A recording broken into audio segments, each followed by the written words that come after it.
Hi everyone, I'm really excited to be here tonight. As Tim mentioned, the topic of faith and work is one that's really close to my heart, so I'm excited to get to share about that. And tonight I'll be sharing in particular a little bit about my own journey with money and how God's spoken into that.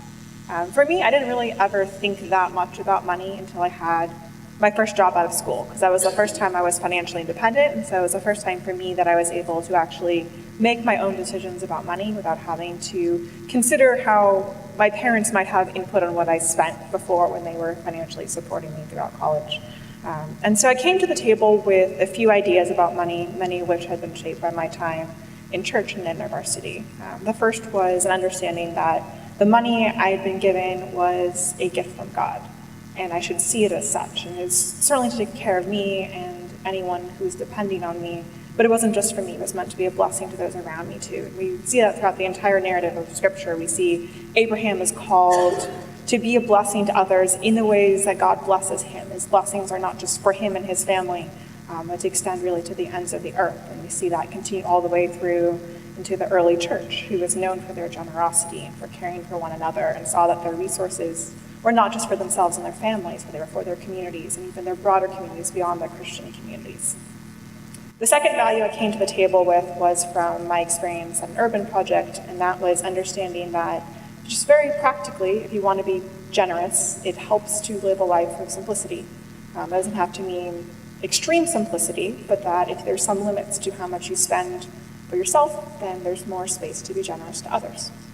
So I had some understanding coming to the table that there should be some kinds of boundaries or limits in how much I would spend on myself in a given year, and perhaps also some boundaries and limits on how much wealth I ought to accumulate overall. The third value I brought to the table is not a biblical one, but I also came to the table with a fear of money, actually. I'd heard teaching that money can be dangerous and you should watch out around money because it might corrupt your heart, that the love of money was something that could draw you away from God, which is true. And that having a lot of money sometimes makes it easy to believe you have everything you need and you don't need God, which can also be true. But I didn't really have an image of what was good. I didn't have an image of what to say yes to. I just had an image of what to say no to. And so I came to the table, and I was really quite wary coming out of college that if I had money, it might somehow corrupt me.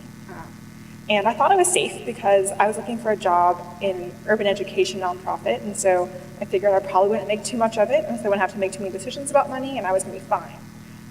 The only problem was this was 2010, and no one was hiring certainly a data analyst, which was the role I was looking for in any urban education nonprofit in the Bay Area, so I needed a plan B, and my plan B, lo and behold, landed me at Google, much to my surprise. And I ended up with a pretty generous offer there. And that meant I had to actually confront my fears around having money, which to me was actually a scary thing. It was not something I was looking for, it was not something I was seeking. And so I had to start to think through, what did this mean as a Christian? And so one of the things I started doing out of school, really motivated mostly by fear, was looking for opportunities of where I could give and to give generously. Because I knew that was important. I knew that my money wasn't just for myself. And I very quickly discovered that was actually a lot of fun. Now I was able to go and look for people I wanted to support or organizations I wanted to support that I believed in that were doing good work. And I could be at work, at my desk, on my computer, doing good work for Google there, using my gifts, using my skills, using my talents.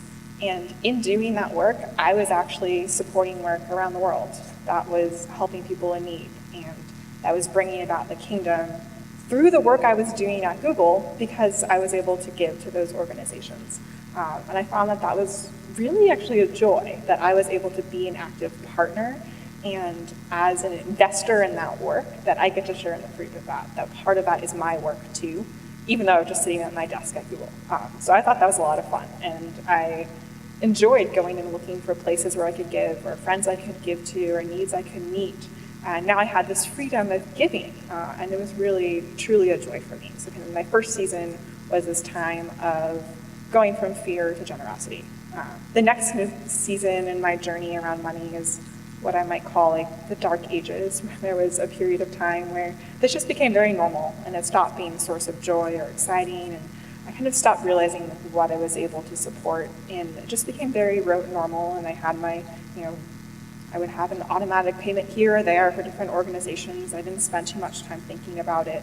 One thing that really surprised me at that time was that as I had raises each year, small raises as you progress in your job and get promoted, it actually got harder and not easier to give, and not even on the basis of percentage, but even just the same amount of money. I found it very curious that as I made more money, it actually got harder. So, those of you might be like, well, if I made more money, then I'll give, then it'll be easy. I actually found that the opposite was true, and that was interesting to me. Around that time, I also did do a little bit of thinking about kind of more holistic ways to think about money. So not just giving, which is a very good thing to do, but how was I using it? And what did I do when I had money? What does it mean for me as a Christian then? How does that value shape how I do things like tip when I go out for dinner or when I go to a cafe?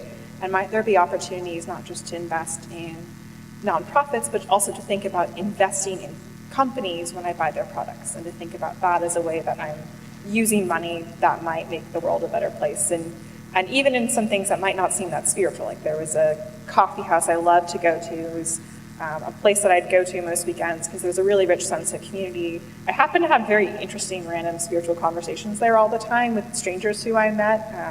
And it's just kind of a curious thing. And so I thought, well, what if I intentionally came here and intentionally thought about sewing into this organization? It's just a coffee house. It's a secular coffee house. Like it's not an organization that's explicitly out to do good exactly. But what if I think about intentionally investing in that place?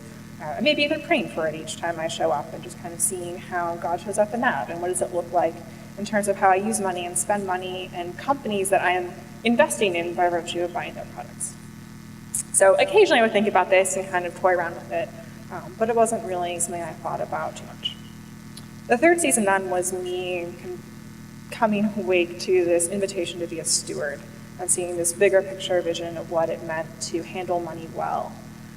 And I was really struck by this question that Jesus asks at the end of the parable of the shrewd manager. And his question that he asks is, if you're not trustworthy with worldly wealth, who will trust you with true riches? And I found this to be a very compelling question because I'm very, very interested in being trustworthy with true riches. I'm very, very interested in being someone who God can give power and authority to steward that well for the sake of seeing redemption renewal in the world. There's a lot of things that are messy and broken about the world that we live in. And I look to the Bible and I see how he's used these great heroes of faith to address the troubles of their time. Like, I want that. I want to be like that God. That was one of the kind of constant refrains in my prayers since I started working early on. And so I was like, oh, all I have to do if I want that, or take a step towards that, is to be faithful in the way that I spend my money. That seems pretty easy. I don't know of an easier way to learn how to be trustworthy with true riches, because it's kind of complicated to figure out, well, did I steward my leadership well? Or did I steward my gifts and my talents well and my passions well? And those are harder questions to answer. But I discovered in that there is this invitation to stewardship through really simple things, like, do I have a budget? Have I thought about how I'm going to invest money? Do I know the difference between stocks and bonds and when to invest in each? And do I have a thoughtful perspective on how I'm investing the money that I have saved? Have I invited friends of mine into that conversation to say, here's how much I make, and here's where I'm spending, and here's where I'm giving, and what do you think about this? And so, especially more recently, I thought about, well, maybe I should actually seek out professional help to help me manage this well and to equip me so that I can make good decisions. And I should probably read about this too and understand, what does a rich theology of money look like? And what do some scholars out there say, just very practically, what's their understanding what the Bible says about this, and how can I learn from that and allow that to shape how I live?